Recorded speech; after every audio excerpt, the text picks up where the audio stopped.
Dentro de um minutinho a gente começa. Vocês estão ouvindo barulho de ambulância que tá passando aqui? Muito bom. Pra combinar com a live, né? É sério, dá Ritmo pra ouvir já. o barulho? Ouvi. Tá ouvindo? Passou Vou fechar já. a porta aqui, senão vai ficar. Sim, tá bom.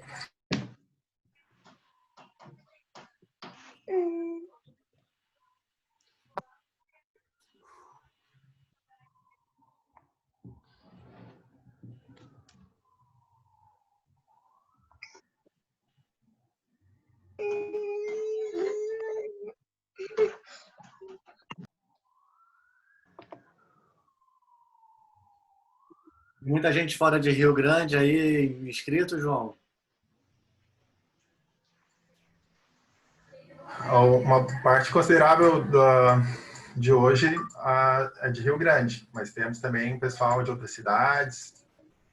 Deixa eu abrir aqui a planilha para te repassar essa informação.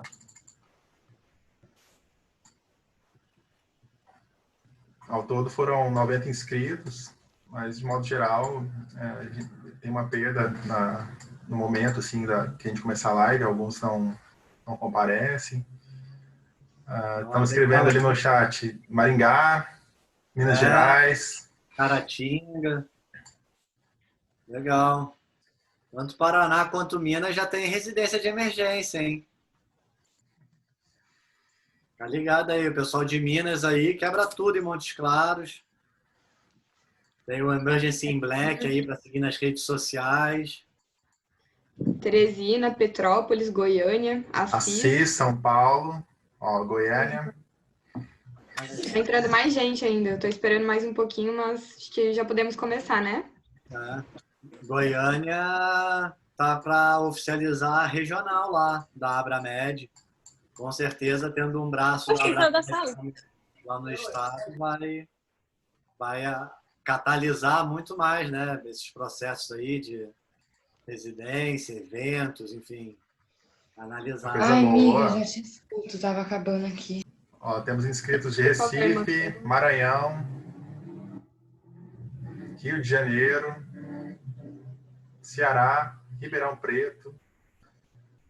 Ribeirão. Legal, São Paulo tá bombando de residência, tem para todos os gostos, em todos os cantos. Muito bom, tem uma turma forte lá e muito boa. Lá o Ceará, né, que junto com que depois do Rio Grande do Sul, né, foi o segundo lugar a ter residência de emergência e ficou como lado a lado com o pessoal daqui do Rio Grande do Sul, né, os únicos dois lugares de residência no Brasil, de 2008 até 2015 praticamente, né? Também já fez bastante coisa ali, o pessoal do Ceará, muito, muito bom, muita coisa de FOAMED boa ali, o pessoal do Ceará, hein? Quem não segue ainda, Emergency Talks, vale a pena. Podemos começar? Por mim, sim. Estou aí por vocês. Tá bem. Então, boa noite, pessoal. Meu nome é Pamela. Eu sou da coordenação da Liga de Emergência. Hoje a gente está com uma pessoa muito especial aqui para a gente, que é o Dr. Luiz Varela. Ele é um dos professores que apresentou para a gente a medicina de emergência, conheceu o Bruno e o João num congresso lá em Fortaleza. Então, ele veio apoiando a gente desde o comecinho da Liga e vai contar para a gente hoje sobre como é a residência em medicina de emergência. Primeiro, alguns recados iniciais. A gente pede, por favor, para que vocês permaneçam com a câmera e o microfone desligados em toda a apresentação do Dr. Luiz. Fiquem à vontade para mandar comentários e perguntas no chat enquanto ele fala. No final da apresentação dele, a gente vai repassar todos esses comentários para ele. Caso alguém queira se sentir à vontade para ligar o microfone e conversar com o Dr. Luiz, na forma de um bate-papo, fazer algum comentário, vocês podem falar no chat. Por favor, não liguem antes dele acabar a apresentação, mas a gente vai abrir essa possibilidade caso alguém queira falar alguma coisa. Mesmo que você não tenha se inscrito pela plataforma Eventbrite, não tem problema. No final da live, a gente vai mandar um link do Google Forms para vocês preencherem. E todo mundo que preencher ganha o certificado da mesma forma, tá bom? Não tem problema. E se você se inscreveu e não preencheu o link, você não ganha o certificado. Então, por favor, fiquem atentos a isso. A gente vai avisar quando for mandar. Então, agora sem mais delongas, vou apresentar o Dr. Luiz. Ele é médico emergencista do Hospital Moinhos de Vento e do Hospital de Pronto-Socorro de Porto Alegre, o HPS. Ele é coordenador do Programa de Residência Médica em Emergência do Moinhos de Vento. Ele é sócio fundador da Abramed, que é a Associação Brasileira de Medicina de Emergência, e é o segundo secretário da Abramed Regional Rio Grande do Sul. Ele também é membro da Câmara Técnica de Emergência do CREMERS. Boa noite, doutor Luiz. Um prazer para a gente ter o senhor aqui com a gente. Um prazer estar de volta aí participando dessas atividades aí da Liga de Emergência da FURIA. Então, vendo os slides. Consegue ver os slides? Vamos ver. Perfeitamente. A apresentação. Maravilha. Então, boa noite, pessoal. Vou dando início à minha fala aqui. E aí, como não sou eu que estou controlando os slides, eu vou dar o comando, né, de próximo para a Pamela, que está me auxiliando aí. Próximo. Tá? Então, não reparem no que eu interromper a fala aí para pedir a passagem de slides. Tá? Tendo agradecido a mais esse convite aí da Liga, né, eu começo aí expondo para vocês o nosso roteiro. A gente tinha combinado um papo assim de falar como é que era a residência, né, mas pensando bem assim, eu cheguei à conclusão que talvez fosse melhor assim. Eu sei que alguns já podem ter tido algum contato, né, mas antes de falar como é a residência em si, e até mesmo para entender o porquê que as residências são como são, a gente precisa falar um pouco, né, o que é a medicina de emergência, né, o que é o médico emergencista, né, o mindset mesmo do médico emergencista, né, como é que a cabeça de um médico que trabalha ali no front com múltiplos pacientes, num ambiente que para muitos é o inferno na Terra, né? Como é que a gente consegue lidar com aquilo e de uma maneira rotineira, né? Um pouco da formação, e aí entro, né, na residência, o mercado de trabalho, que acredito que é uma preocupação aí né, desde dos tempos de graduação, né, e principalmente da escolha de especialidade que a gente vai fazer, né, depois da graduação concluída, né? E aí alguns direcionamentos para que vocês tirem suas próprias conclusões. Mas vamos dar início aí. Próximo, por favor. O que é a medicina de emergência? Então, eu sempre gosto de começar para explicar um pouquinho o que é medicina de emergência. Próximo. Mostrando esse relatório que tem aí. Esse relatório ele foi feito nos Estados Unidos e colocava já o trauma, né, era mais focado no trauma, como aquele clichê já conhecido, né, o trauma, a doença do século. Né? E aí colocava que nos departamentos de emergência eram ambientes sucateados, com profissionais despreparados, né, onde não tinham recursos, onde os pacientes padeciam, né, de mortes evitáveis, enfim, todo aquele cenário que a gente conhece muito bem e que foi retratado, né, lá nos Estados Unidos na década de 60, quando foi feito esse relatório. Próximo. Contextualizando um pouquinho, na década de 60, já estava ali para o meio da Guerra do Vietnã, então já tinham soldados voltando do Vietnã, né, para os Estados Unidos, né, e vendo que eles tinham mais chance de sobreviver se uma bomba explodisse lá no meio das plantações de arroz do Vietnã, no meio do acampamento, do que se eles sofressem um acidente de carro no centro de Chicago. E uma situação que ficou muito contrastante foi quando John Kennedy levou um tiro na cabeça, né? Que foi levado para o hospital e adivinha aonde no hospital que o presidente dos Estados Unidos foi parar? Na emergência. E adivinha quem que estava na emergência? Aquele ambiente insalubre, sombrio, sem equipamento, sem recurso, com profissionais despreparados, né? Quem é que estava lá para atender a figura mais poderosa do país, do mundo, né? Um médico que certamente não queria estar lá na emergência, né? Então, se era isso que sobrava para o homem mais poderoso do mundo, o que poderia sobrar para os outros, né? Para os outros mortais? Próximo. Então, em 68, foi criada o Colégio Americano de Médicos Emergencistas, né?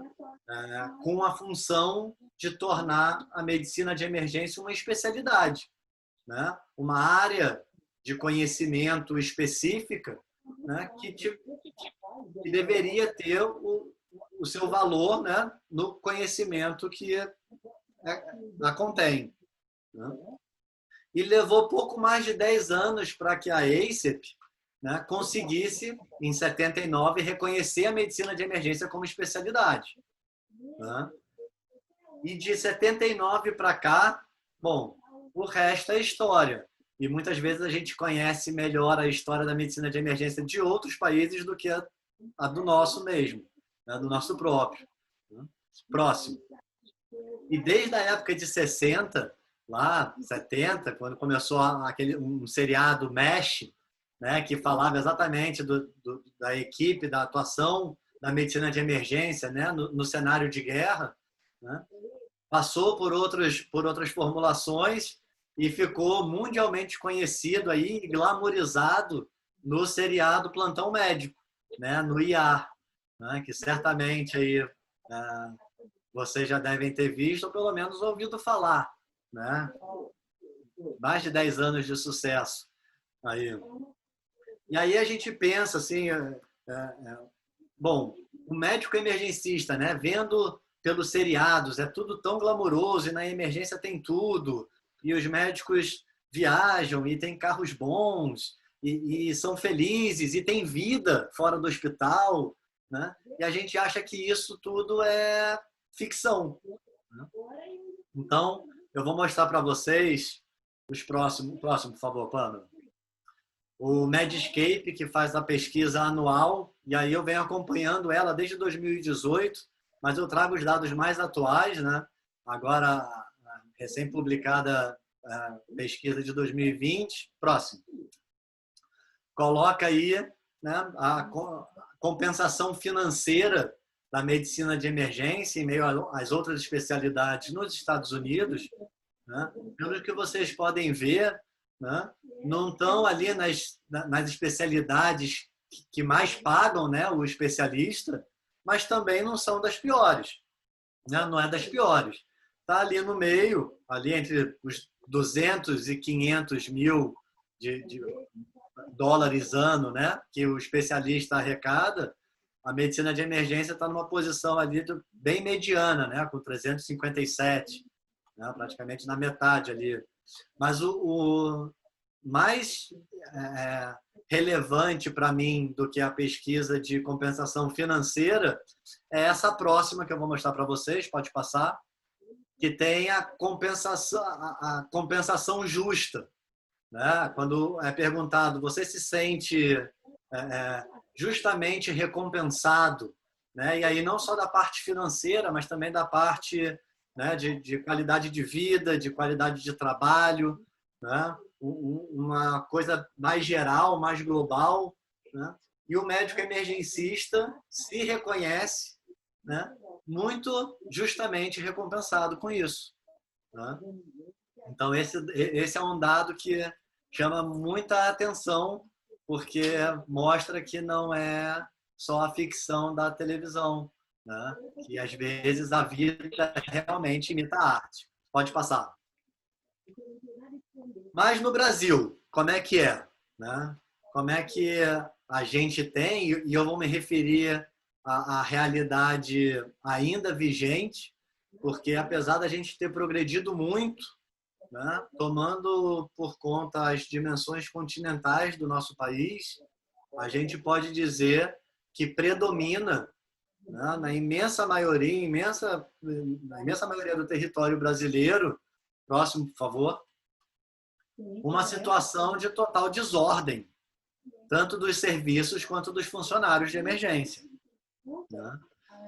Os serviços de emergência, eles muitas vezes continuam sendo aqueles locais, né, considerados, da grosso modo, como o expurgo do hospital, né? É aquele local onde ninguém quer ir, onde pode tudo, né? Vai, chega, o paciente vai entrar, qualquer tipo de paciente chega e não vai ter os insumos adequados, né? Os recursos humanos, os profissionais que estão ali, muitas vezes, estão ali cumprindo um ritual de passagem, né, para o setor do hospital, para uma outra área de especialidade, né, que vê na emergência como uma grande casa da mãe Joana, né, que aceita todos, né, uma porta de entrada, né, para um corpo clínico, para algum outro cargo ou setor do hospital,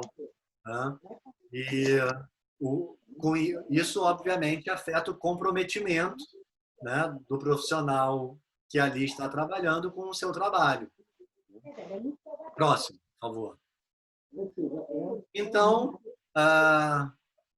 ainda hoje, na grande maioria dos serviços de emergência, o que vai definir se a gente vai chegar na emergência com o nosso familiar, né, com algum amigo nosso, ou até mesmo nós padecendo de alguma doença e que vai ter um profissional suficientemente treinado, adequadamente preparado para dar uma boa resposta, né, ao nosso caso, vai ser isso aí, é uma loteria, né? Então, essa realidade é que a gente vem tentando mudar e, felizmente, vem logrando muito êxito. Pode passar, por favor. Até 2016, a medicina de emergência era reconhecida na medicina brasileira como uma área de atuação da clínica médica. E o que a gente batalhava muito era para que a área de atuação virasse uma especialidade, né? Uma vez que a gente já sabia que a medicina de emergência tinha uma área de conhecimento específica e que não só o conhecimento médico em si era diferente, mas as características dos profissionais que trabalhavam nos dois cenários que eu retrato aqui nesse slide, né, expondo dois opostos, né, para deixar bem contrastante mesmo esse conflito, né, era diferente, né? Próximo, por favor. E foi por isso que em 2008, né, foi fundada a Abramed, né? Eu estou nesse cantinho, no cantinho direito da foto ali, de casaco laranja, ao lado do Dr. Luiz Alexandre, né, que hoje preside a nossa regional, já foi presidente da nacional, né, e é um grande expoente da medicina de emergência, né? Ao lado dele, um pouco borrado, está o Dr. Frederico Arnaud, do Ceará, também um outro expoente da medicina de emergência. Enfim, isso aí foi o meu primeiro ano, meu primeiro mês de R1 aqui em Porto Alegre, né? Tinha saído do Rio de Janeiro, recém-formado, né? Entrado direto na residência para fazer 3 anos de um programa que, ao final, eu receberia um papel que, de valor científico, teria nenhum, porque não era especialidade, não era reconhecido, enfim, né? Mas tinha um valor agregado, né, imensurável. Então, desde 2008 até 2015, do momento da sua fundação, a Abramed lutando para reconhecer a medicina de emergência como especialidade, né? Próximo, por favor. e tentar já mudar uma cultura, né, que vem imposta a nós desde a graduação, né? Afinal de contas, a gente aprende a ser médico, né, pensando dessa forma que o slide demonstra, né? A gente é ensinado a fazer uma boa história, uma boa anamnese, fazer um exame físico, pensar em diagnósticos diferenciais, lançar mão de exames complementares, né, para excluir ou comprovar as nossas hipóteses, para chegar a um diagnóstico e aí então ter um tratamento. E a grande dificuldade que eu acho que as pessoas que entram num departamento de emergência, né, se deparam é que a realidade imposta é totalmente outra. Porque quando chega uma pessoa em insuficiência respiratória aguda, né, que foi encontrado na rua, desacordada, e levado pela ambulância para a nossa sala vermelha, né, a gente não vai ter como fazer a história, né? Se a gente estiver prestando esse atendimento no pré-hospitalar, muitas vezes o nosso exame físico vai estar muito limitado, né? Nossos diagnósticos diferenciais, né, a gente tem que reduzi-los, né, àqueles mais ameaçadores à vida, né? Os testes e exames complementares vão estar também igualmente limitados e até a gente pensar no diagnóstico para tratar, aquela pessoa já morreu. Próximo. Na medicina de emergência, muitas vezes a gente se depara com a realidade que a gente começa do contrário. A gente não sabe o que o paciente tem, né? Mas a gente sabe do que ele precisa para continuar vivo, para talvez a gente ter chance de conseguir dar seguimento ao nosso raciocínio clínico, ao nosso atendimento. Então, o emergencista é aquele que vai conseguir reconhecer, né, as situações de risco iminente de morte, né? Vai conseguir estabilizar, vai tratar não uma doença inicialmente, mas vai poder tratar uma síndrome, né, que vai manter aquela pessoa, aquele paciente vivo, né, para que possa dar seguimento, né, aos outros testes e às outras hipóteses e assim por diante, né? Passa um pouquinho mais adiante. Nesse próximo slide, eu ilustro o que a medicina de emergência, ela, apesar de ter uma interseção com várias áreas outras da medicina, né, ela tem em si um conhecimento próprio. A gente costuma brincar que a medicina de emergência são os 15 minutos mais legais de todas as outras especialidades. Porque é exatamente aqueles 15 minutos que a gente vai estabilizar o paciente, e seja ele quem for, né? Seja ele um paciente pediátrico, um paciente idoso, uma gestante, né? Seja uma vítima de trauma, seja uma vítima clínica, né? De qualquer que seja a especialidade, né? E por muito tempo se pensou que a medicina de emergência, sendo uma área de atuação, o conhecimento do clínico geral, né, da formação geral em medicina, né, era suficiente para capacitar uma pessoa a trabalhar no departamento de emergência, né? E muitos de vocês devem ter amigos recém-formados ou já estão visitando aí os serviços de emergência e veem que a realidade imposta é bem diferente. Próximo, por favor. Mas, enfim, chegamos em 2016, a medicina de emergência foi reconhecida especialidade, né? Os 2 programas de medicina de residência e medicina de emergência que existiam até então, né, com o reconhecimento da especialidade, né, se multiplicaram em mais de 20 e vem crescendo, né, exponencialmente ao longo dos anos, né, à medida que mais pessoas têm interesse, né, pela especialidade, à medida que os serviços vêm percebendo a necessidade médica, a necessidade financeira, de viabilidade financeira do hospital, a necessidade social, né, de ter um departamento de medicina de emergência, né, assim como existem os outros departamentos de especialidade, né, bem consolidados, né, bem estruturados. Né. Próximo. Em 2017, a Abramed foi reconhecida, né, oficialmente perante a AMB como a sociedade representativa da medicina de emergência. Né? Então, tudo relacionado à medicina de emergência, a Abramed vai sempre estar envolvida aí, né? E tudo que tiver relação com medicina de emergência é de interesse também da Abramed. Né? E tanto que vem apoiando aí eventos, residências, né, e tudo mais que for pelo crescimento da especialidade. Próximo. E aí eu pergunto aí para vocês, né, o que é a medicina de emergência no fim das contas? Né? Ela é muito mais do que trabalhar em emergência. Né? Ela vai desde o planejamento da rede de saúde, né, até o atendimento, a assistência do paciente grave. Ela vai da gestão de leitos, não só da rede de emergência do município, do estado, mas também como da gestão de pacientes do hospital, né? Da emergência.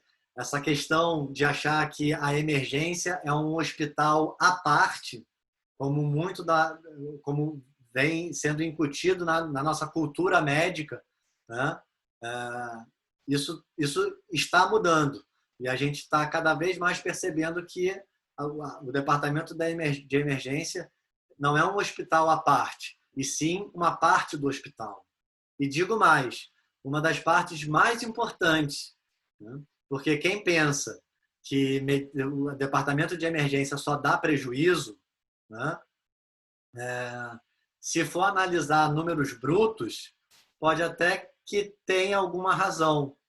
Mas quando você analisa, né, quantos pacientes que vão para o bloco, que costuma dar um faturamento mais satisfatório, quantos pacientes vão para, né, cirurgia, quantos pacientes vão para CTI, né, que dão a entrada pela emergência, quando aquela dor abdominal que acaba virando uma apendicite, né, para operar, aquele paciente desmaiado, né, que chega junto com outros 2 bêbados, né, e é um choque séptico, refratário, que acaba indo depois para o CTI e precisando de cuidados intensivos, enfim.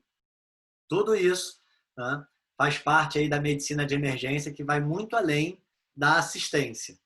Né? Tem todo o planejamento também envolvido. Pode passar, por favor. Quem tiver um pouquinho mais de interesse, eu vou colocar o link depois no chat. Esse documentário 24/7/365, né? É um documentário feito pela Sociedade Americana de Residência Médica em Medicina de Emergência, né? Pouco mais de 1 hora de documentário que conta um pouco da história da medicina de emergência nos Estados Unidos, né? Fazendo paralelos com o contexto, né, mundial, né? Recomendo fortemente, né? E esse título aí é uma alusão ao nosso departamento de emergência, né? Aberto 24 horas, 7 dias por semana, 365 dias no ano, né? 366 em anos bissextos, enfim, não fecha, né? A emergência é aquela loucura. Pode passar. E aí, para começar a falar um pouquinho mais do médico emergencista em si, né, eu coloco a foto do Peter Rosen, que dá nome a uma das bíblias da medicina de emergência, que é o livro homônimo a ele, né, o Rosens, né, que faleceu esse ano, né, e uma frase que ele deixou aí eternizada, né, já nos anos finais, quando ele começou a falar muito, né, um pouco da evolução da medicina de emergência, da qual ele foi parte, né, e construiu a história, né, que ele coloca, né, que fez alguma coisa útil com a sua vida, né? Ele fez medicina de emergência, né? E reflete muito o sentimento do médico emergencista, né? Seja depois daquele plantão onde a gente percebe, né, que fez realmente diferença na vida de alguém, né? E não só daquela pessoa, dos familiares e dos outros que estão, de todos que estão ali, né, na sua rede de apoio, né? Seja quando a gente consegue melhorar o nosso serviço, né, por fazer a coisa certa, fazer as coisas da maneira correta, né, conseguir melhorar, conseguir chegar no departamento de emergência, que por mais óbvio que seja, muitas vezes não acontece de uma dor torácica ter um eletro em 10 minutos. Então, quando chega alguém, né, que não está ali por bico, não está ali de passagem, não está ali, né, porque tem que estar ali, né, aquela pessoa que veste a camisa realmente, está ali por opção, por convicção, né, e que estuda, treina e se dedica para aquele momento, para aquele departamento, para aquele tipo de atendimento, né? Quando alguém chega ali e fala, olha, a gente tem que ter o eletro em 10 minutos. A gente precisa ter etomidato.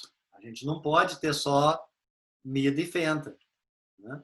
A gente tem que ter um ultrassom à beira do leito, né? A gente não se dá conta de que a gente está salvando muitas outras vidas, né? Mesmo quando a gente não está trabalhando, né? Então, esse sentimento de gratidão na medicina de emergência, né, de satisfação, é um pouco do reflexo daquela pesquisa que mostrei no início, né, e do combustível que faz a gente querer ir sempre além, apesar de estafantes 12 horas de plantão. Passa, por favor. E aí, né, vem uma outra frase aí eternizada, né? Porque estamos 12 horas de plantão, estamos no departamento de emergência para atender exatamente aquilo que eu falei. Qualquer um, qualquer coisa, a qualquer momento. Então, a medicina de emergência, né, o médico emergencista, ele vai estar no lugar que uma coisa que ele não vai ter é rotina. Uma coisa que ele não vai ter é conforto, né? Uma coisa que ele chega no hospital para saber que ele não sabe como é que vai ser aquele turno, como é que vai ser aquele plantão, qual vai ser o tipo de paciente que vai entrar por aquela porta, né? E isso, por mais estressante que possa parecer, como a gente consegue moldar o nosso raciocínio, consegue moldar a nossa percepção, consegue forjar as nossas engrenagens mentais para trabalhar nesse tipo de cenário e literalmente fazer do limão uma limonada. Próximo, por favor. E essa historinha é exatamente isso, né? Esse quadrinho aí. É o circo pegando fogo, né? São aqueles 15, 20 pacientes que chegaram ao mesmo tempo, fora os outros 20 que já estavam lá, né? Você chegar e poder sentar com calma, ver que está tudo bem, né? E conseguir organizar no meio daquele caos, né, a sua cabeça, né? E dominar não só a si, mas também a equipe, os outros, né? O ambiente como um todo, para poder produzir, para poder gerar assistência de qualidade, né? Nesse cenário que, para quem vê de fora, é inconcebível que alguma coisa aconteça de maneira correta, né? Próximo, por favor. Ser médico emergencista é lidar com o não saber e estar confiante disso e estar confortável com isso. A gente, às vezes, acha que a gente tem que atender o paciente e no momento da internação ou da liberação vai ter que liberar ele com diagnóstico, mesmo que o diagnóstico não seja o motivo que ele tenha procurado o atendimento. Mas uma das coisas que a gente, né, tem embutido na nossa cabeça é que o paciente que procura o atendimento médico, ele tem que sair com o diagnóstico, né? E o emergencista não tem essa preocupação, pelo menos não num primeiro momento, né? E às vezes nem num segundo, porque qual é a função do médico emergencista, né? É poder identificar as situações ameaçadoras à vida, é poder deixar o paciente estável, em segurança, para que ele possa fazer o diagnóstico, talvez não naquele momento da emergência, né? Mas que ele possa, com tranquilidade e segurança, e de maneira ambulatorial, né, procurar o exame que ele precisa, né, a investigação que ele precisa, para chegar, né, na determinada doença e poder tratar, né? E que esse processo não o ameace, não o coloque em risco, né? E é muito difícil a gente, como médico, virar para um paciente e falar: olha, seu fulano, essa dor na barriga que você teve, eu acho que foi alguma coisa que o senhor comeu, mas eu não sei. O que eu sei? Eu sei que você não está com nenhum problema, né, na vesícula. Não está inflamado, não está com pedra. Eu sei que você não está com nenhum problema nos seus rins, né? Não é nenhuma infecção renal, né? Não é nenhum cálculo impactado que está te dando essa dor, né? Não é uma apendicite, né? Não é uma diverticulite. Pelos teus exames, eu consigo identificar que não tem nenhuma condição, né, nenhum sinal de alerta agora. Por exclusão, eu tenho outros diagnósticos. Mas de qualquer forma, e por isso eu estou te liberando do departamento de emergência, né, com essas orientações e com esses sinais de alarme. Que se caso eles acontecerem, você deve procurar um novo atendimento. E muitas vezes o paciente sair, né, do departamento de emergência sem um diagnóstico não é tão ruim quanto você acha que ele está pensando que é. Porque às vezes o paciente só quer isso, saber que não está tendo nada de grave, né? Eu incorporei no meu discurso assistencial, né, essa coisa: olha, eu sei que essa dor no peito que você teve, né, você pensou que era um infarto. E eu também. Mas eu consegui descartar, não só pela história, né, pelos exames, eu consegui descartar que é um infarto. O que é, eu não sei. Talvez seja pelo período mais estressante que o senhor me relatou que está passando, né? Talvez seja a estante que você empurrou na noite anterior e que está com essa dor muscular agora. E só do paciente saber o que não é, ele já se dá por satisfeito. Porque quando ele vai à emergência, ele está pensando exatamente nisso, ele está pensando no pior. E nós também. Próximo.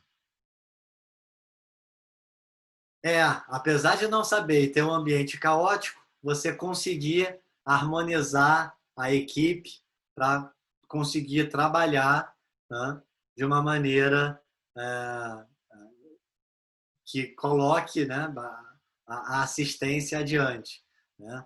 Pensar não o que o paciente tem, mas sim o que ele precisa, né? Se ele precisa de determinado exame, ele precisa de determinado medicamento, é importante que eu tenha bem alinhado com a minha equipe, né, a necessidade e que eles entendam, né, a necessidade e a agilidade ou não de determinado procedimento para aquele paciente. Quando a gente lida com múltiplos pacientes, como trabalha na emergência, né, é importante a gente saber priorizar o atendimento. né?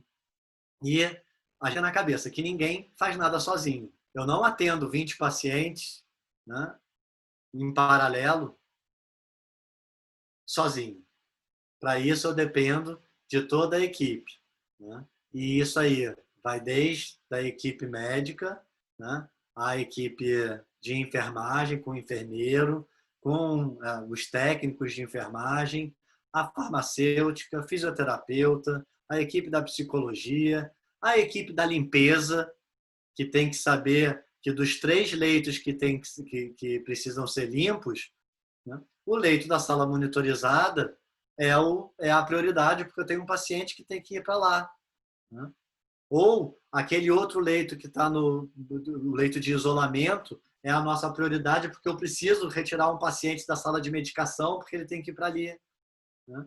Então, vai muito além, né, do nosso próprio umbigo, né? O departamento de emergência é o setting, o cenário perfeito onde a gente tem que ter um trabalho de equipe, né? E aonde a gente vê o impacto que um trabalho de equipe bem feito, né, tem na assistência como um todo. Adiante. E aí, uma frase muito que eu gosto de usar muito, né? Principalmente quando falo da medicina de emergência, né? Que é um discurso que o Steve Jobs fez, né, numa formatura, uma graduação americana, né? Que no fim do seu discurso ele coloca, né, que algumas pessoas são taxadas de loucos, algumas pessoas, né, não são levadas a sério, né, assim como ele era. E mesmo assim ele não desistiu, né, porque os loucos que acham que podem mudar o mundo são os que efetivamente o fazem. E isso aí a gente vê, né, do emergencista que chega num departamento de emergência e fazendo nada além daquilo que foi treinado para fazer, nada além daquilo que se tem como o correto a ser feito numa emergência, né, já começa a provocar grandes mudanças, né? Isso aí são os loucos que acham que podem passar no vestibular para uma faculdade pública de medicina, apesar da grande concorrência. São os loucos que acham que podem fazer uma liga de medicina de emergência, né, onde já se tem todas as ligas, enfim, toda a cultura já, né, estabilizada, efetivada, estabelecida, né, além, e sabe que tem toda uma burocracia a ser vencida para conseguir isso. É o louco que vai chegar depois e vai propor uma disciplina de medicina de emergência optativa na grade curricular e que vai lutar para que ela se torne obrigatória. E são esses loucos que vão fazer as mudanças que aquelas pessoas muitas vezes vão deixar de tentar por acharem ser impossíveis. Próximo. E aí eu trago um pouquinho, né, da graduação e aí e coloco a minha satisfação de poder estar falando hoje da medicina de emergência para pessoas que são futuros emergencistas, né, potenciais emergencistas, né? Porque ao longo de toda a minha graduação, né, quase 20 anos atrás, entrei na faculdade, né, eu nunca tive um ensino estruturado de medicina de emergência, né? Eu até hoje não entendo muito bem o que eu tive na cabeça para me formar e falar: quero fazer medicina de emergência. Vou sair do Rio de Janeiro, vou para o único lugar do país que tem um serviço de ensino de medicina de emergência lá em Porto Alegre, né, para ficar 3 anos e sabe-se lá o que vai ser da vida, né? Mas em nenhum momento me arrependi e cada dia mais tenho essa certeza, né, de que o arrependimento por essa decisão nunca vai chegar. Então, na graduação, a gente já ter a opção, né, esse contato da Liga de Medicina de Emergência é uma coisa fantástica, extraordinária. Uma vez terminada a graduação, né, a gente vai procurar a especialização e os programas de residência médica, próximo, por favor, né, estão cada vez mais comuns, né, na nossa realidade. Isso aí eu tirei hoje à tarde do site da Abramed, né? Eu tenho certeza que para 2022, 2021, outros já existirão Brasil afora. Né? Como eu falei antes, a medicina de emergência, né? As pessoas estão indo nesses centros de formação do Brasil inteiro, estão saindo de lá, voltando a seus estados natal, né? Voltando para outros serviços, aceitando outras propostas, aceitando novos desafios, né? Que é parte a personalidade do emergencista, né? Basicamente isso, assim, é movido a desafios, né? Então, as opções hoje são muitas, né? E mais acessíveis. Eu tenho certeza que quem quiser saber um pouquinho mais, né, e for trilhar esse caminho da medicina de emergência, né, vai ter um centro formador próximo para poder dar esse atendimento, né?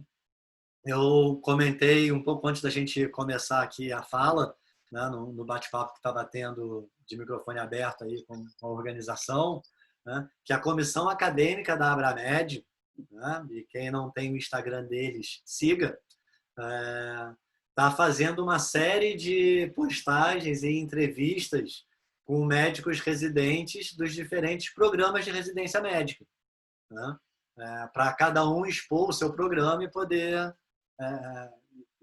poder divulgar, né, e que cada um possa escolher o programa que tiver mais afinidade, né. Eu abri esse ano o programa de residência médica, né, junto com a equipe da emergência. E uma coisa legal que a gente, durante o trâmite de criação do programa, foi conversando com a Comissão Nacional, né, de Residência Médica, e que eles apontaram depois, quando deram o aval, né, foi que eles falaram o seguinte: chamou muito a nossa atenção a fala de que o programa de residência de medicina de emergência do Hospital Moinhos de Vento não foi criado para atender uma demanda do serviço, né, de mão de obra, né, de ter o residente ali, como muitas vezes acaba sendo erroneamente utilizado, né, para angariar uma mão de obra mais barata. Porque o que foi exposto era que o nosso serviço contava com mais de 20 emergencistas de formação atuando, né? E que a gente tinha o sentimento de retribuir aquilo, né? De formar novos emergencistas, porque a gente tinha um hospital com as condições adequadas e um grupo com formação adequada para isso aí, né? Então, esses grupos, como a gente tem lá no Moinhos de Vento, né, eles estão se criando, eles estão aumentando e se fortalecendo em diversas instituições Brasil afora, né? Então, opção de residência médica é o que não vai faltar. Adiante. Terminada a residência, vocês vão perguntar, tudo bem, e a inserção no mercado, né? Olha, eu resumo em uma palavra: imediata, né? Todos os médicos emergencistas, eles saem dos programas de residência, né, já encaminhados para algum serviço de emergência, seja que já está trabalhando ou com propostas novas, né, em outros lugares. Próximo, por favor. Afinal de contas, né, emergencista ainda é um item raro. Vai ser por muito tempo, né? Mas o que a gente tem para o médico emergencista no Brasil inteiro é um oceano azul, né? Isso é uma analogia que o mercado de trabalho usa muito, né? Um oceano vermelho, aquele mercado saturado, com mais dificuldade, né? Das bolhas de difícil inserção, né? Do oceano azul, que é exatamente isso, né? o mercado por profissionais, né, que trabalham em emergência, né? E o conhecimento, ele não é medido pelo que você sabe, e sim pelo que você faz com aquilo que sabe, né? E a diferença do médico emergencista para aquele médico que trabalha em emergência, né, é exatamente a nossa forma de atuação, né? Quando a gente pensa, poxa, mas a gente vai ficar 3 anos fazendo uma especialidade, né, para ser contratado por um serviço que eu poderia trabalhar recém-formado, né? Por que que eu vou fazer essa especialidade? Né? Exatamente por isso que acabei de falar, né? Você vai trabalhar no mesmo serviço, você muitas vezes vai ter até o mesmo salário, mas a sua forma de atuação vai ser completamente diferente. E isso faz toda a diferença, né? E é uma coisa que, uma vez dentro do serviço, tudo muda. É como a mágica acontece quando a gente mostra que é possível fazer diferente, né? Não é porque aqui sempre se faz assim que a gente vai continuar fazendo, né? Próximo. Então, já para me encaminhar aí para os minutinhos finais, só colocar que aqui em Porto Alegre, né, antes mesmo de ter a especialidade reconhecida, os concursos dos hospitais aqui locais já colocavam como pré-requisitos a residência, né, mesmo sem ser uma especialidade. Então, já tinha um reconhecimento tácito da coisa, né? Os locais de emprego, né, como falei, eles eram ávidos, né, pelo médico com a formação específica, até porque a gente sabe que a medicina é uma ciência que muda a todo instante, principalmente na área do paciente crítico, né? Então, o médico emergencista, ele traz um outro benefício para a instituição, né, para o serviço, que é essa questão da educação continuada, a questão de estar sempre treinando, sempre se renovando, né? Sempre lidando com situações diferentes, né? Tendo que chegar a resoluções de maneiras diferentes, né? Com os recursos que tiver, né? É aquele médico que vai poder ter uma dedicação exclusiva para o serviço, né? E não só de trabalhar em um único lugar, mas de trabalhar em um único cenário, né? Porque eu não vou ser aquele especialista, e aí eu posso ser dermato, gastro, cardio, anestesista, enfim, qualquer que seja a outra especialidade, é uma outra especialidade. Se eu tiver que ir a um evento, né, eu não vou me dividir entre a minha especialidade e o meu bico, ou a área que eu gosto, né? Se eu tiver que comprar um livro, ler um artigo, né, visitar um congresso, eu vou optar pelos eventos, livros, pelo conteúdo de medicina de emergência, né? Não é à toa que muitos ex-residentes hoje chefiam as nossas residências e os nossos departamentos de emergência, né? Passa a Pamela, por favor. E, para finalizar um pouquinho da minha experiência, para mostrar que é possível ser emergencista, ter vida, né, produzir e ser feliz, né? Como falei, quando eu me formei em 2007, vim fazer a residência em 2008, fundei a Abramed, né, para um sócio fundador, participei ativamente aí de toda a luta da Abramed pelo reconhecimento, no Diretório Nacional, fundei a Abramed Rio Grande do Sul, né? Hoje estou como segundo secretário ainda, né? Então tem essa parte da militância política pela especialidade, né, desde o início. Próximo. Trabalho no Hospital Moinhos de Vento, onde faço rotina, compro as minhas 20 horas semanais ali, né? Agreguei aí a minha responsabilidade de rotineiro também, a chefia da residência de medicina de emergência, agora nesse último ano próximo. há 7 anos já concursado aqui da prefeitura, onde fiquei no SAMU por muitos anos e estou nesse último ano atuando no HPS de Porto Alegre, né? Muito feliz de estar de volta ali, né? A casa que fez a minha formação, referência de trauma aqui da cidade, enfim, um hospital sensacional, né? Próximo, e também tenho contato direto com os residentes, né?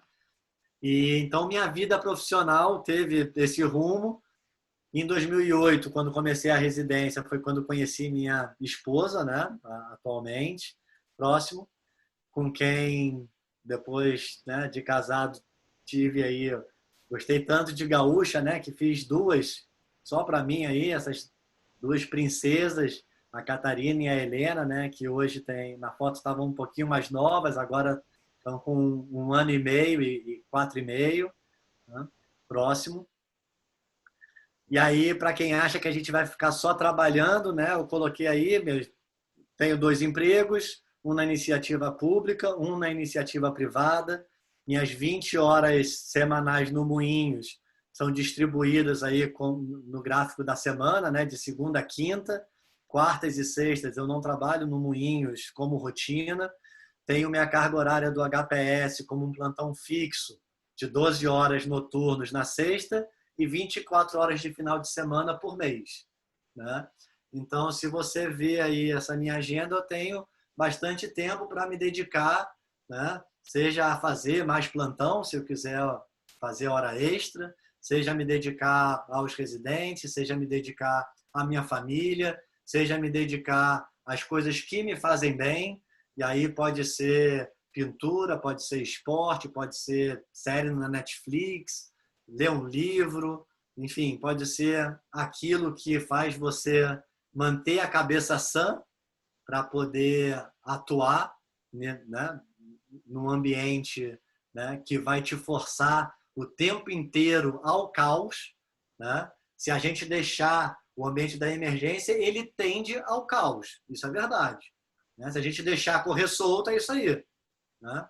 A função do emergencista, né? E não só do emergencista, mas nós como líderes de equipe ali é estar ativamente, né, o tempo inteiro buscando o equilíbrio, né? E esse equilíbrio, para a gente conseguir o equilíbrio no nosso horário de trabalho, a gente tem que buscar o equilíbrio fora do horário de trabalho também. Próximo. E isso aí, né? Já estamos aí vendo, né? Como Jack Maguire aí já está nos mostrando que é tudo muito lindo, que beleza, então trabalha ali, trabalha aqui, tem tempo livre. Próximo. E o dinheiro, né?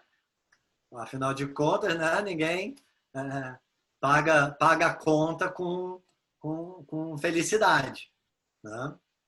Bom, é verdade, ninguém paga a conta com felicidade. Próximo, por favor. Mas é importante que a gente tenha em mente que a felicidade, ela não é um destino, né? Ela é um caminho, né?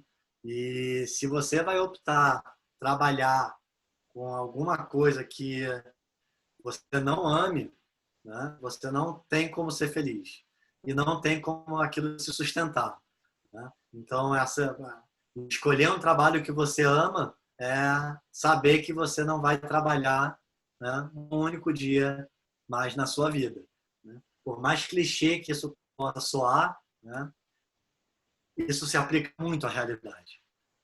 É claro que tem dias estressantes, é claro que tem sempre o que melhorar, né, mas se a gente optar única e exclusivamente, né, pela nossa escolha de vida profissional, o que a gente vai passar a maior parte da nossa vida produtiva fazendo, única e exclusivamente pelo dinheiro, não vai dar certo. Não vai dar certo. Bom, vamos passar o próximo aí, que eu já estou chegando nas conclusões, né, e espero que depois, né, dessa conversa aí eu possa ter mostrado, acendido aí uma faísca para mostrar que medicina de emergência ela é uma realidade cada vez mais forte, né, no nosso país. Chegou com tudo. não tem volta, né? As residências, os serviços, os eventos, a qualidade de todos, tanto da assistência e tudo, vai crescer como vem crescendo nesses últimos anos, cada vez mais, né? E por ser uma realidade próxima, é importante, essa é uma mensagem muito clara assim, que eu queria deixar para vocês, que a medicina de emergência ela é uma possibilidade, ela é uma alternativa, ela é um trabalho digno, ela é um serviço onde a gente vai ter uma rede de amparo, né? Seja da assistência, seja de conhecimento científico, né? Para buscar aperfeiçoamento, né? A gente não tem a menor dificuldade, inclusive hoje em dia a gente encontra mais fácil conteúdo de qualidade sobre medicina de emergência do que qualquer outra especialidade, né? E eu falo isso porque o FOAMED, né? O FOAM, o acesso gratuito, universal e online do conhecimento médico, né? E quem não conhece esse conceito, procure conhecer, né?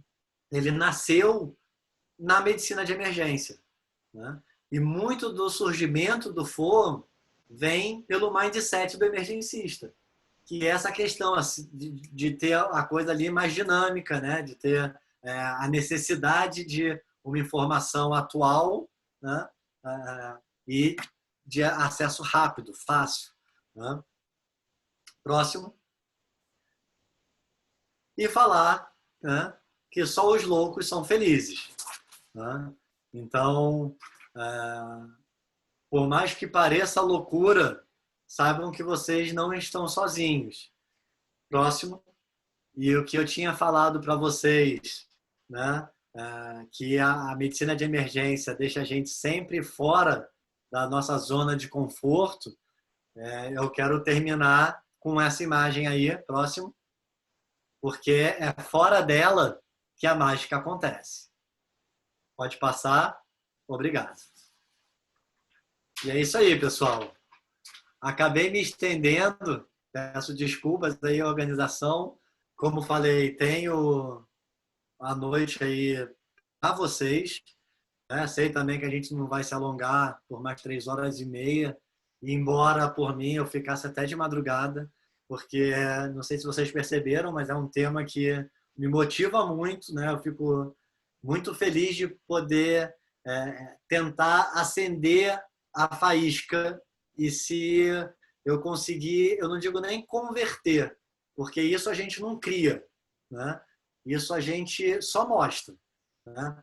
Então, se eu conseguir clarear um pouco o caminho para quem estava um pouco perdido, angustiado, porque, enfim, na medicina nada que tinha sido apresentado até então tinha trazido real satisfação e motivação, né, para aprofundar o conhecimento e seguir estudando, né, determinada área. Se eu conseguir clarear um pouquinho o rumo na direção da medicina de emergência, já valeu a pena.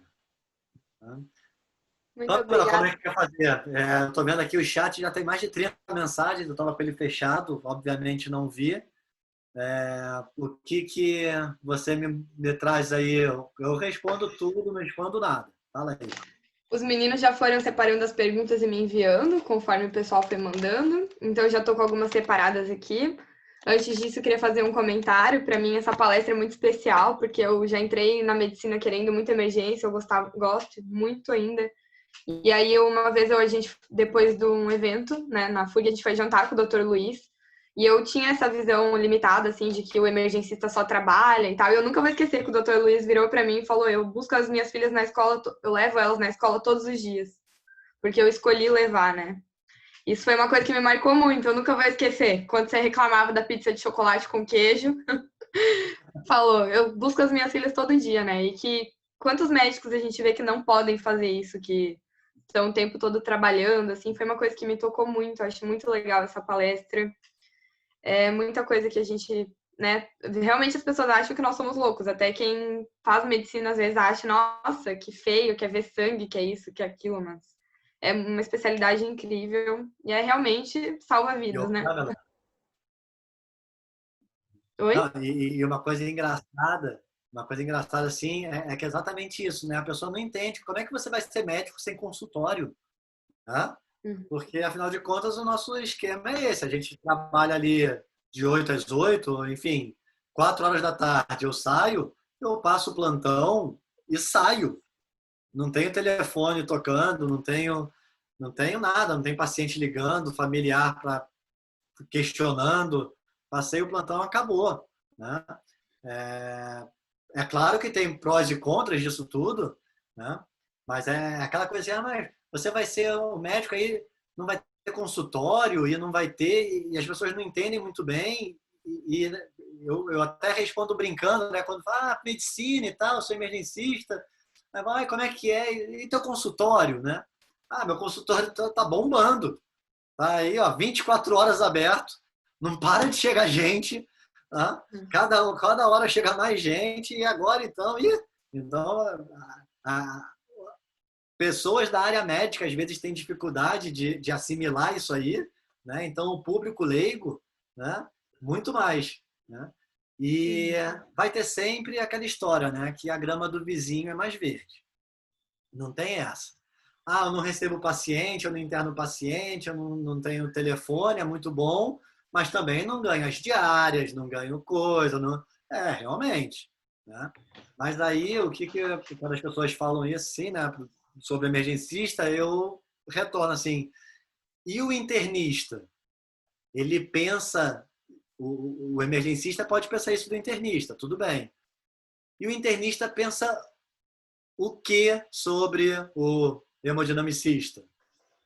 E o hemodinamicista pensa o que sobre o dermatoestética, sei lá, que também controla o horário e faz estética e consegue ganhar bem num curto espaço de tempo, enfim. Sempre vai ter mais verde. Por isso que a escolha não pode ser financeira. E é claro que o financeiro pesa, principalmente quando a gente vem de um longo período, como é a faculdade de medicina, sem conseguir juntar muito, né? Juntar, ganhar muito dinheiro, juntar muito dinheiro, enfim. Né? Então, assim, A gente gasta muito para se formar, né? Na verdade, gasta muito medicina, a para se gente, por mais formar, que esteja numa federal, a gente paga para se formar, com pois é, certeza. né? Mas é exatamente isso, assim, se a gente escolher única e exclusivamente pela questão financeira, a gente vai para o caminho errado. Muito provavelmente. Ah, eu conheço fulano que foi. Ah, beleza. Mas assim, não tirem a exceção pela regra. O que vai acontecer, invariavelmente, é isso. Tá? E outra coisa, medicina é uma das poucas especialidades, é uma das poucas profissões que a gente vai ter um emprego. Dificilmente a gente vai para um lugar onde não tem uma demanda de um profissional de saúde. Então, pode não ser inicialmente exatamente naquilo que a gente quer, né, no horário que a gente quer, mas a gente vai conseguir pagar o financiamento, a gente vai conseguir pagar, né, as dívidas durante a graduação. Em algum momento, a gente vai chegar nesse patamar, né?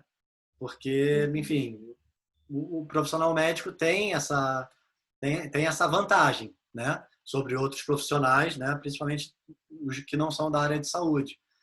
Então, é claro que a gente sempre se preocupa, né, com o dinheiro, mas não tenho só isso na cabeça. E eu não falo isso porque eu sou rico, não. Até porque eu não sou. Tá? Ah, para você é fácil, né, falar. Deve estar aí montado em dinheiro e tal. Não é. Né? Falo isso porque penso mais realmente com o coração do que com o bolso. Uhum. Uma coisa Eu, importante que eu lembro que você comentou comigo também é que o dinheiro acaba sendo consequência, principalmente na emergência, porque como tem poucos emergencistas ainda, vocês acabam sendo contratados para virarem gestores em saúde, né? O custo de um emergencista na emergência é muito menor do que de um recém-formado, por exemplo. exatamente. Isso aí já está em época de ciência, ciência, ciência, né? Cientificamente comprovado. Né? Eu acabei não tirando, não expondo, mas tem aí a compilação aí de mais de 270 estudos, né, que comprovam a efetividade de um médico emergencista no departamento de emergência, né? À medida que eles são mais resolutivos, à medida que economiza em exame, à medida que diminui tempo de internação, tempo de CTI, morbidades, enfim, todo um desdobramento que a boa... Eu costumo falar que assim, o que começa errado termina errado. E o paciente, principalmente o paciente grave, é exatamente isso, né? Então, quando o paciente tem uma boa primeira assistência, você pode ter certeza que ele tem menos morbidade, menos mortalidade, menos tempo de CTI, menos sequela, menos insumo, menos, enfim, menos tempo de reabilitação. Tudo flui melhor. Com certeza, Vai lá. É otimização de recursos e de cérebro, né, também. O emergencista já sabe filtrar coisas que o recém-formado nem sempre sabe, né? Com certeza. Nesse sentido, mandaram algumas perguntas para a gente, vou abrir aqui. Em lugares em que a especialidade de medicina de emergência ainda não está estabelecida, como convencer o gestor do hospital, por exemplo, a contratar um médico especialista em emergência e não um recém-formado? Aqui foi a Tamir. Sim. Essa aí vai ser a realidade na grande parte do país ainda, né? Mas isso vem mudando, né? O que a Abramed, como sociedade representativa da especialidade, vem, né, em grandes esforços, né, para que isso realmente aconteça, né, mostrando o custo-efetividade do emergencista, né, as diferenças e tudo mais. Infelizmente, muitas vezes vai ser um trabalho de formiguinha, né? Vai ser o gestor que tiver ali num ambiente mais restrito, e aí vão ter dois cenários, né? O gestor daquele hospital que está ali muito preocupado com os números absolutos e que, enfim, desconhece um pouco também essa parte da evolução da emergência, da medicina, né, com o viés da emergência, e que vai estar ali, a gente precisa contratar e realmente, entre contratar um emergencista ou recém-formado, ele quer alguém que vá ali e cubra o plantão, né? E a esse gestor vai ser muito difícil a gente mudar essa mentalidade, né? A gente pode mostrar para ele os estudos, a gente pode mostrar a tendência, né, evolutiva de outros serviços, o que acontece, né, quais são as mudanças. E tem uma coisa também, né, que muito gestor, isso aí eu já falei na apresentação, né, mas que é uma coisa que muita gente acha que eu vou contratar o emergencista para melhorar a nossa emergência, né? E não se dá conta que a emergência não é um hospital à parte, é parte e uma parte importante do hospital, né? Então, eu já fiz alguns trabalhos de consultoria, né, para serviços de emergência, que a gente apontava que o problema da emergência era um problema do hospital. Era um problema do bloco cirúrgico, era um problema do tempo de internação, era um problema das enfermarias, era um problema do ambulatório, era um problema dos procedimentos, enfim. Que, né, o cara ficar 3 dias internados para fazer uma endoscopia, porra, se o cara precisa de endoscopia, depois da endoscopia vai embora, você não precisa construir mais um leito. Você pega esse paciente, em vez de ficar 4 dias com ele internado, fica 2. Que se o tempo de permanência do paciente não for 4 dias, for 2, tu consegue tratar 2 pacientes no mesmo leito, no mesmo tempo, né? Então, você mostrar que muitas das deficiências do hospital e que ficam mais intensas, mais visíveis na emergência, não são da emergência, são do hospital em si, né? Muitas vezes é aquela coisa, assim, são verdades difíceis de engolir. Então, esse gestor ele não vai querer. Ele vai querer alguém para cobrir o plantão ali e ser aquilo ali. E aí vai ter um segundo cenário, que é o gestor realmente que se importa, né, que pensa os números e tal, como todo gestor faz, mas que pensa a médio e longo prazo. Pensa sabendo que colocando o emergencista vai ter ali aquela questão, né, que vai aumentar a rotatividade de emergência, que vai forçar, né, um tempo de permanência menor nos andares, que vai forçar, né, que o ambulatório possa absorver esses pacientes de baixo risco, né, para que eles não precisem internar, para ficar esperando internado o procedimento, porque se não internar, a ecografia vai ser agendada daqui a 2 meses. Né? Então, a gente começa a mexer em todo um sistema, né, que já está cientificamente provado que o emergencista consegue orquestrar isso com uma custo-efetividade melhor do que uma pessoa que não tem o treinamento. Né? Tanto que a gente vem usando cada vez mais o termo, né, de uma emergência congestionada e não superlotada. Porque se você parar para ver, o problema dos departamentos de emergência, né, não são que eles estão superlotados, né? Porque a grande maioria dos pacientes estão internados e não deveriam estar ali. Porque 6 horas depois da internação, esse paciente tem que ir ou para o bloco, ou para a CTI, ou para a enfermaria. Visto que, cientificamente provado, mostra que um tempo de permanência na emergência sem necessidade, né, como é o de um paciente internado que já tem uma definição que não deve estar ali. Depois de 6 horas, aumenta a mortalidade daquele paciente. Né? Então, por que a gente fica deixando 2, 3 dias o paciente lá? Né? Então, são essas coisas assim que, à medida que vão se encaixando, a gente vai mostrando que é melhor ter alguém que saiba, né, o que está fazendo do que alguém que esteja simplesmente ali fazendo de qualquer forma. A próxima pergunta é do Nelson, ele mandou no chat pra gente. Antes de ser reconhecida, como era tratada a emergência nos hospitais do Brasil? Quais as características e o perfil de um emergencista?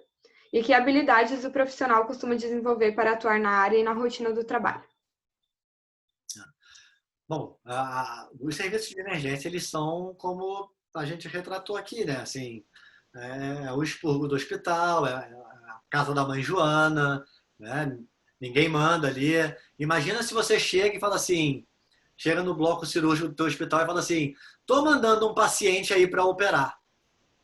Né? Se você não faz isso no teu bloco cirúrgico, por que o cirurgião fala assim, estou mandando aí para emergência para internar essa apendicite que eu vou operar 10 horas da noite? Por que o cara não vai direto para o bloco? Né? Na emergência é muito mais prático, né, e cômodo para todo o hospital, né, que o paciente passe por ali, porque vai ter alguém que veja, que prescreva, que faça burocracia, né? E quem não conhece a emergência, né, fala assim, não, mas é só o paciente, eu estou mandando o paciente, é só internar, não precisa nem prescrever, é só internar que eu chamo ele para o bloco, ou que eu chamo ele para o exame. Né? E não se dá conta que esse só internar requer que uma recepcionista faça a ficha dele, para depois o enfermeiro fazer a triagem, para ele ser deslocado depois para a recepção, para assinar a ficha, para fazer o cadastro, para que depois da triagem ele seja alocado numa sala de espera, para que o médico vá à sala de espera, chame, faça o boletim dele, examine e veja e peça a internação e que alguém do burocrático possa proceder com essa internação, que esse paciente seja deslocado da sala de espera para a sala de observação, para que uma vez que o burocrático internou esse paciente, ele possa ser prescrito novamente pelo médico, para que ele possa ir para o leito de enfermaria, o enfermeiro da emergência tem que falar com o enfermeiro de lá, o administrativo tem que passar para o administrativo geral, né? Lá depois tem que ter uma equipe de transporte ou o técnico que está ali na emergência para levar esse paciente para lá. Né? Então, no fim das contas, esse só interna acaba mobilizando, né, muito mais pessoas e fazendo girar uma engrenagem muito maior do que simplesmente um clique no mouse, né? Ou um clique no botão, né? Então, sempre isso que eu descrevi, eu imagino que seja uma coisa corriqueira, né? Em muitos departamentos de emergência, né? Assim como várias outras situações, né? A emergência é o macaco gordo do hospital, a emergência quebra galho, né? Então, tudo se resolve na emergência, né? Então, de certa forma, ela sempre foi tratada como o expurgo mesmo do hospital, e à medida que o emergencista está lá para mostrar o seu valor, o valor do seu trabalho e o valor do seu serviço, né, como departamento, as coisas mudam. E isso aí vai ser trabalho de formiguinha mesmo, é serviço por serviço, é um hospital vendo que, olha, poxa, deu certo aqui essa experiência, a experiência da cidade aqui ao lado foi bacana, vamos replicar aqui e tal, e aí a coisa vai acontecendo, né? Então, infelizmente, a realidade hoje da emergência é basicamente como os Estados Unidos tinha na década de 70, né? E que agora a gente já tem em alguns lugares no Brasil uma coisa mais desenvolvida, né? Mas esses 50 anos de atraso, né, a gente está diminuindo cada vez mais, né? Aí ele perguntava depois o quê, Pamela? Qual o perfil e as características de um médico emergencista? Então, o perfil do médico emergencista é difícil, assim, né? Enfim, cada indivíduo é um ser, né? É um universo em si. Então, o finalzinho da pergunta dele é perguntando que habilidades costuma desenvolver para atuar nessa área de trabalho também. Existem, a grosso modo, assim, a gente poderia ter assim, as habilidades natas, né? Então, a gente pode ensinar a tartaruga a subir na árvore, mas ela não vai subir como um macaco, né? Então, vão ter características que são próprias de cada um. Outras a gente vai ter, né, que vão fazer um bom emergencista. E outras a gente vai desenvolver. A grande maioria, na verdade, a gente tem algum grau ou outro. O emergencista predomina, né? Predomina o quê? Predomina multitarefas, e aí é um entre aspas, porque quando a gente lida com um paciente grave, né, a gente, enfim, esse multitarefas ele é mais conseguir organizar e priorizar o atendimento, muitas vezes, né, do que fazer coisas simultâneas, né? Porque a gente vai estar sendo interrompido constantemente, né? A gente vai estar vendo o paciente um choque séptico e aí vão perguntar da ambulância que chegou, aí vão pedir para você prescrever o paracetamol do paciente que está com dor e não foi prescrito, aí vai chegar alguém que fala assim, doutor, eu acho que fulano ali tá descompensando, né? E aí vai tocar um telefone para encaminhar um paciente e tudo isso você vai ter que dar uma maneira de se organizar, né? Para isso, a gente tem ferramentas. E essas ferramentas são usadas no desenvolvimento dessas habilidades, porque o ambiente da emergência ele pode ser caótico e estressante nesse sentido. Assim, quando a gente não está preparado, vai ser estressante aquilo ali mesmo, né? Se me colocam para dar 12 horas, 6 horas de plantão numa unidade, sei lá, pós-operatório cardíaco ou numa unidade de diálise, para mim aquilo vai ser extremamente estressante, porque eu não conheço a diálise, eu não sei ali o mecanismo, coisa, não vou saber aquilo ali, né? Agora, se eu ficar 12 horas na emergência, eu posso até estar com o pé dolorido no final do plantão, mas eu tenho certeza que mentalmente vai ser menos estafante, né, do que estar lidando com um desconhecido, que na verdade o que estressa é isso, né? O desconhecido é o fator estressante, não é o caos da emergência, né? Então, assim, habilidades do bom emergencista eu vejo habilidades técnicas, né? Como, obviamente, conhecimento, um certo grau de improvisação, né? O multitarefa, priorizar no sentido de conseguir organizar um raciocínio para que as coisas possam dar seguimento, né? Cada um na sua velocidade e na medida da sua importância, né? E vejo muito também os soft skills, né? Que não é assim, o entubar em si, né? A assistência em si.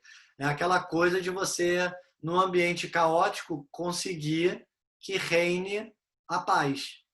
Então, você conseguir ser um bom líder, né?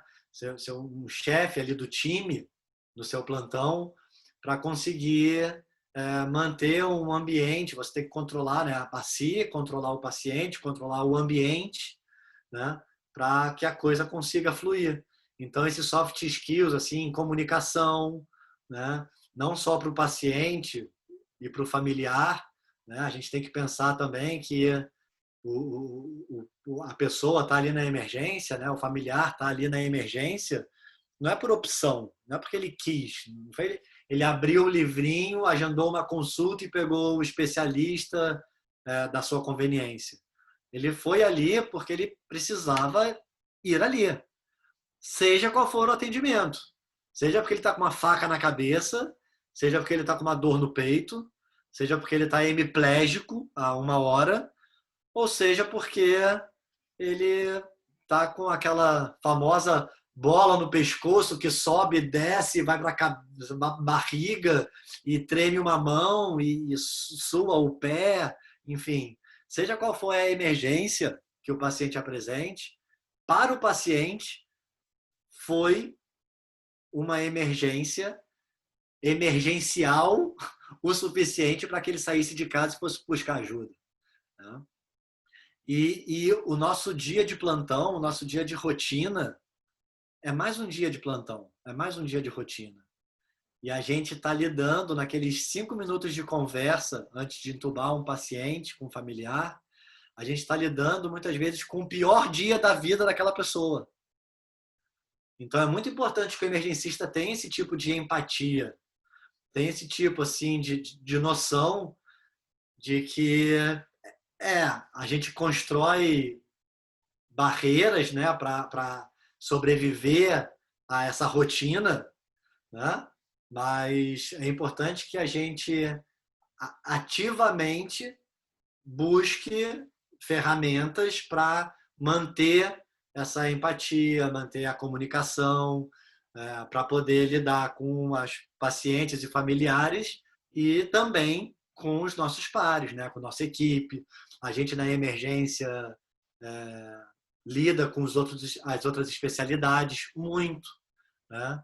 Então, se você não tiver uma boa relação com o cirurgião, ele não vai gostar de ir 4h30 da manhã no hospital ver o paciente que você pediu a avaliação, né? Tem ferramentas para se quebrar, isso a gente pode trabalhar, né? Então, acho que é basicamente isso. São ferramentas de organização, né? E comunicação. Né? Organização no sentido mental, né? E logística da coisa, né? E uma gestão e uma comunicação para fazer tudo fluir melhor. Acho que era isso. Não sei se te respondi aí, Mauro, mas enfim. Próxima pergunta é da Caroline Freitas. Hoje em Porto Alegre, existe algum serviço que a vaga seja destinada exclusivamente para ocupação por médicos emergencistas? Tem edital, inclusive, que já sai como médico emergencista. E aí o médico emergencista, como aquele pré-requisito, a formação ou o título, né? Desde 2016, a gente já tem o título, prova de título, né? Desculpa, de 18, né? Desde 2018 já se faz anualmente, então teve em 18 a prova de título, teve em 19, vai ter esse ano, né? Também, mais para o final do ano. Então, as formas de se obter a titulação, né, via emergência, via residência,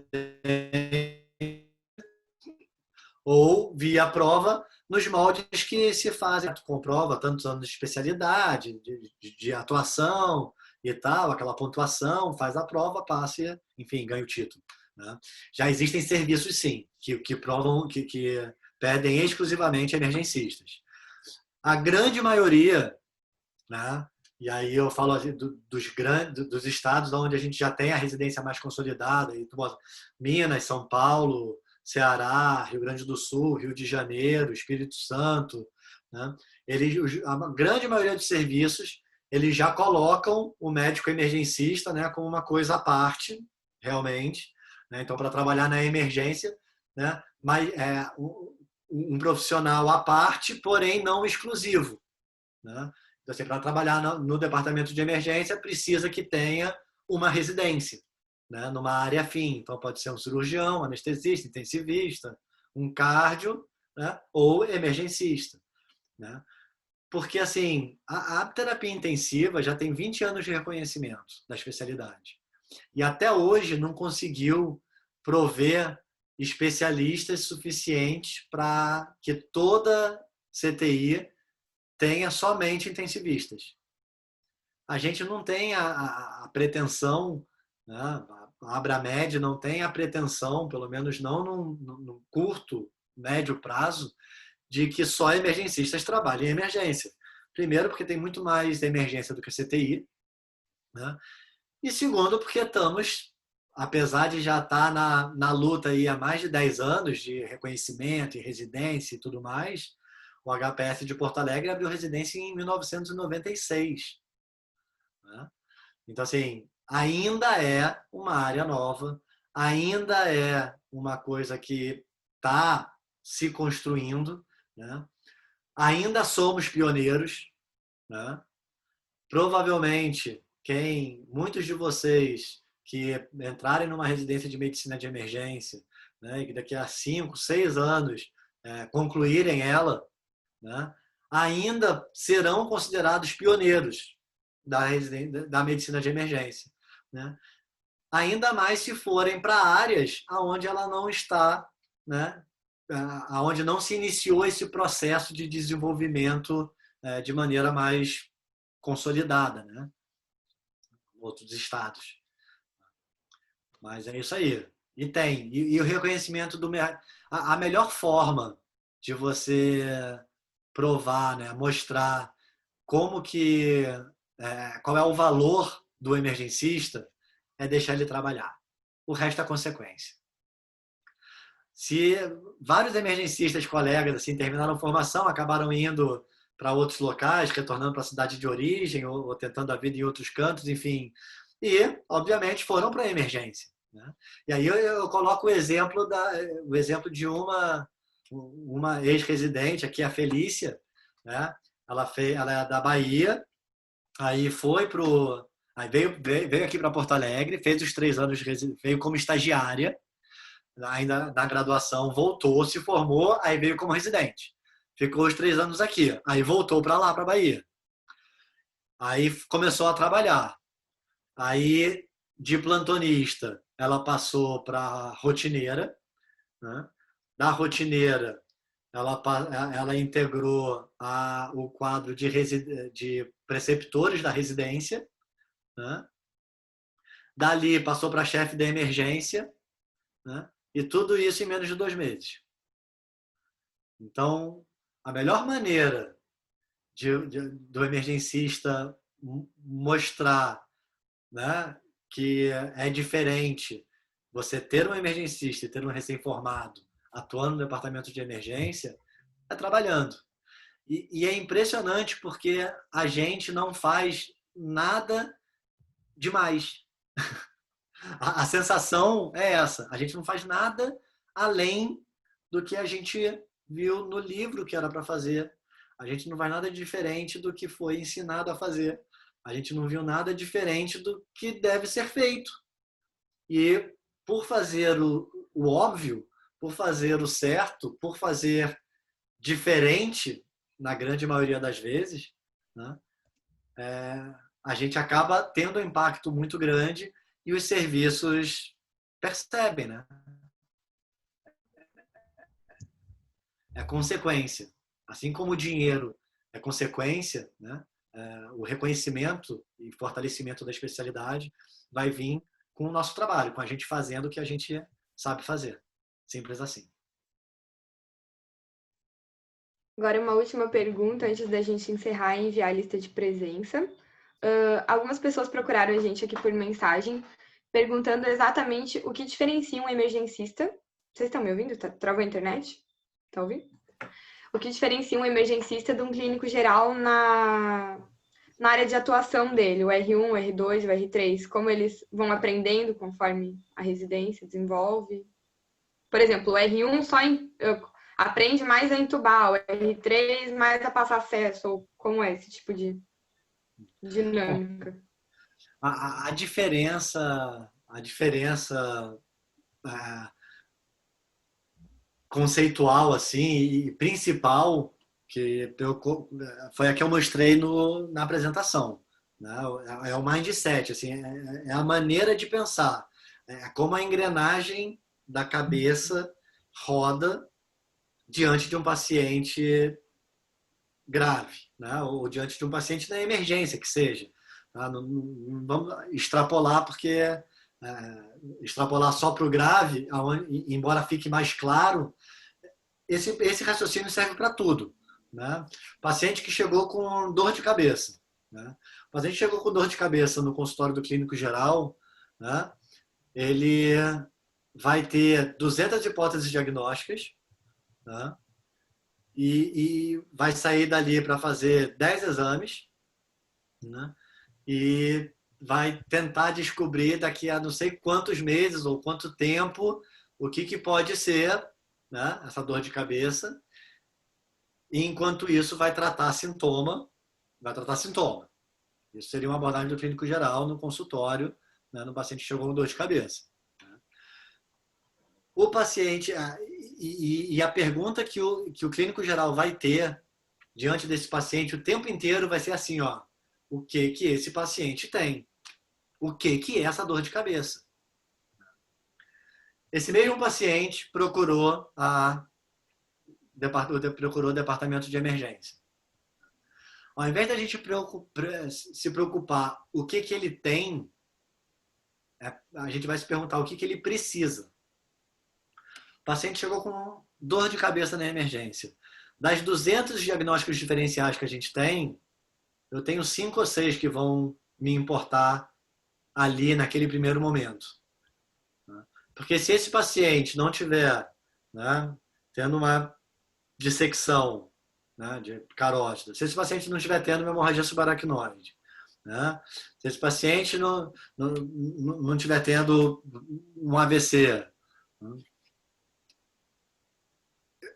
para ele sair dali da emergência com um sintomático, né, e a orientação de procurar depois o atendimento, né, contanto que não o coloque em risco. Então, se eu descartar essa possibilidade, o que ele precisa? Ele precisa descartar essas situações que poderiam, né, que seriam potencialmente ameaçadoras à vida.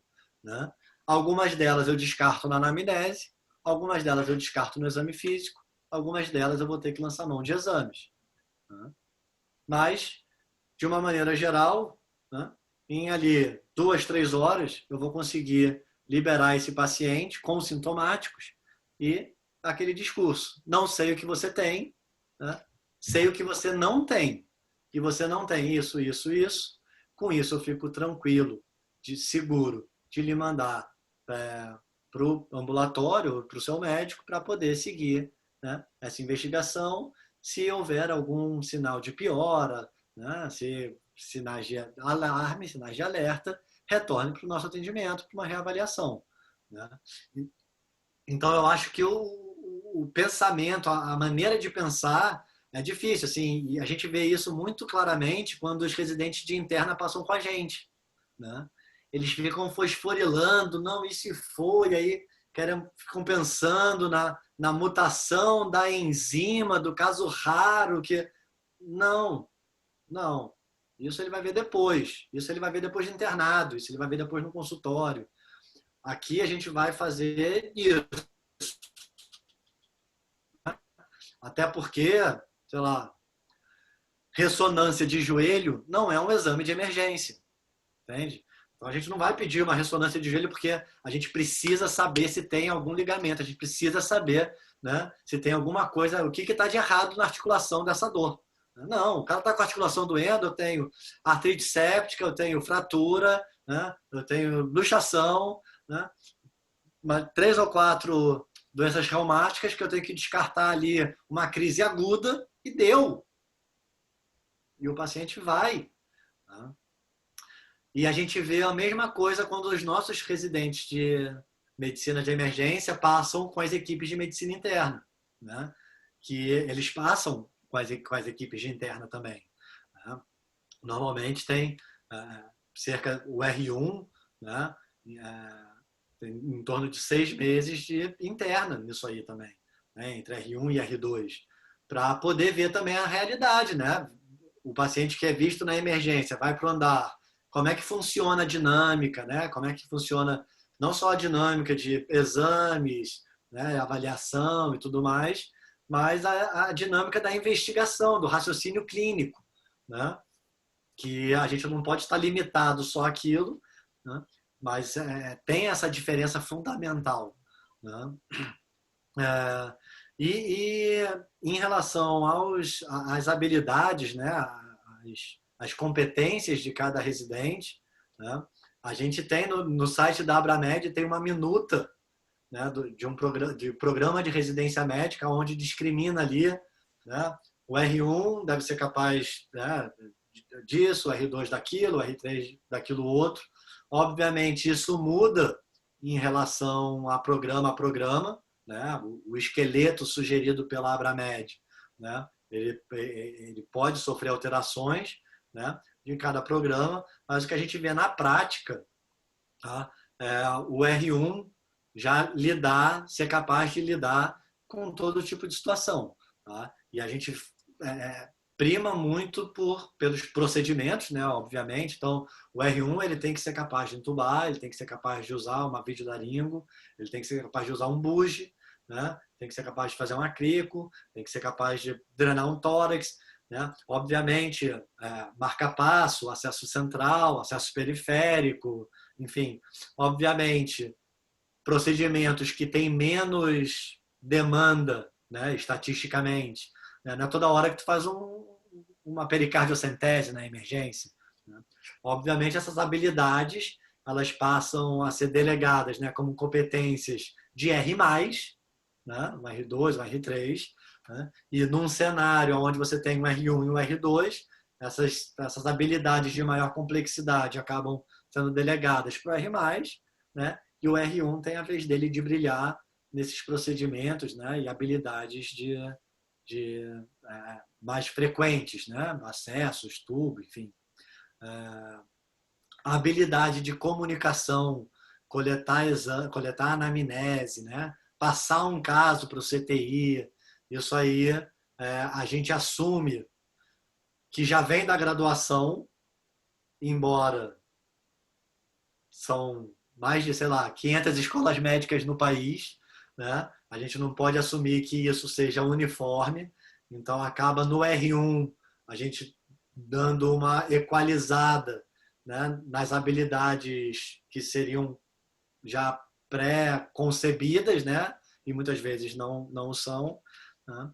Mas que na medicina de emergência a gente precisa desenvolver e até mesmo desenvolver de uma maneira adaptada ao que a gente aprende na graduação, né? Porque você não vai ter 20 minutos para conversar, para fazer uma anamnese, né? Você não vai poder, você não vai ter que descrever um exame físico ali em todas as nuances, exame primário e secundário. Conforme for, você vai fazer uma avaliação mais dirigida, né? E tal. Então, ter isso, assim, saber o que eu preciso, o que eu preciso perguntar, o que eu não preciso, o que eu posso perguntar depois, o que eu tenho que registrar agora, o que dá tempo depois eu correr atrás para deixar registrado, enfim, tudo isso varia muito ali, né? Mas basicamente assim, ao final do R3, né, R1, a gente tem por regra que pode fazer sob supervisão, faz tudo. Né? Obviamente, as competências de R2 e R3, né, vão se aprimorando e, dentre essas competências, passar a desenvolver competências outras que não da habilidade em si. Né? Então, principalmente, atividades de ensino. Né? Então, o R1 ele vai aprender a passar o acesso. Né? Mas o R2 ele já tem que saber ensinar. Né? Então a gente vai galgando isso aí, programa por programa. Né? As habilidades, no fim das contas, acabam sendo as mesmas para todos. Né? E na emergência, para o bem e para o mal, né? A gente tem uma certa liberdade. Então, tirando proveito dessa liberdade, a gente consegue executar muitas dessas habilidades, né? Já desde um primeiro momento, né? Obviamente, com uma supervisão adequada. Última coisa, já que estou falando de habilidades, ensino e treinamento, não deixar de citar a importância da simulação no ensino médico, principalmente no ensino de medicina de emergência. Né? Não é no paciente crítico que a gente vai, idealmente, né, aprender esses procedimentos. Então, para o atendimento do paciente crítico, a simulação médica vem com força muito grande, né?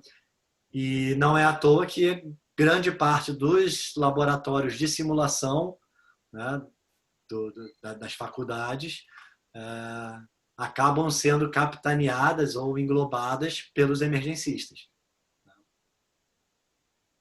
Tá bom, isso aí. Muito interessante. Muito obrigada pelas respostas, Dr. Luiz. Todo mundo elogiando muito no chat. Não é sempre que a gente tem um emergencista à disposição assim para tirar um monte de dúvida e esclarecer sobre a especialidade. Muito obrigada mesmo pela sua palestra. E obrigada a todo mundo pela presença. Estou mandando agora o link de presença do Forms de novo, para quem ainda não preencheu. Por favor, preencham. Depois eu vou pedir para o Dr. Luiz me enviar o link do documentário que ele citou. A gente aqui, ó, só achar everyone.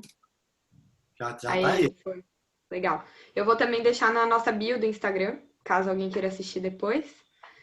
E é isso. Muito obrigada a todo mundo por comparecer à live. E os certificados, a gente sabe que tem vários que a gente ainda não liberou. Agora a gente vai dar um tempinho de live, pelo menos uma semana sem live, para liberar tudo isso e organizar. E depois retornar de novo, tá bom? Agradecer aí mais uma vez a todo mundo que permaneceu aí aguentando minha verborréia aqui. E a Liga pela oportunidade aí de conseguir espalhar um pouquinho mais a mensagem da medicina de emergência. Muito obrigada. Eu vou ficar mais um tempinho online aqui para o pessoal pegar os links, mas se você quiser desconectar, pode, tá bom? Fica à vontade.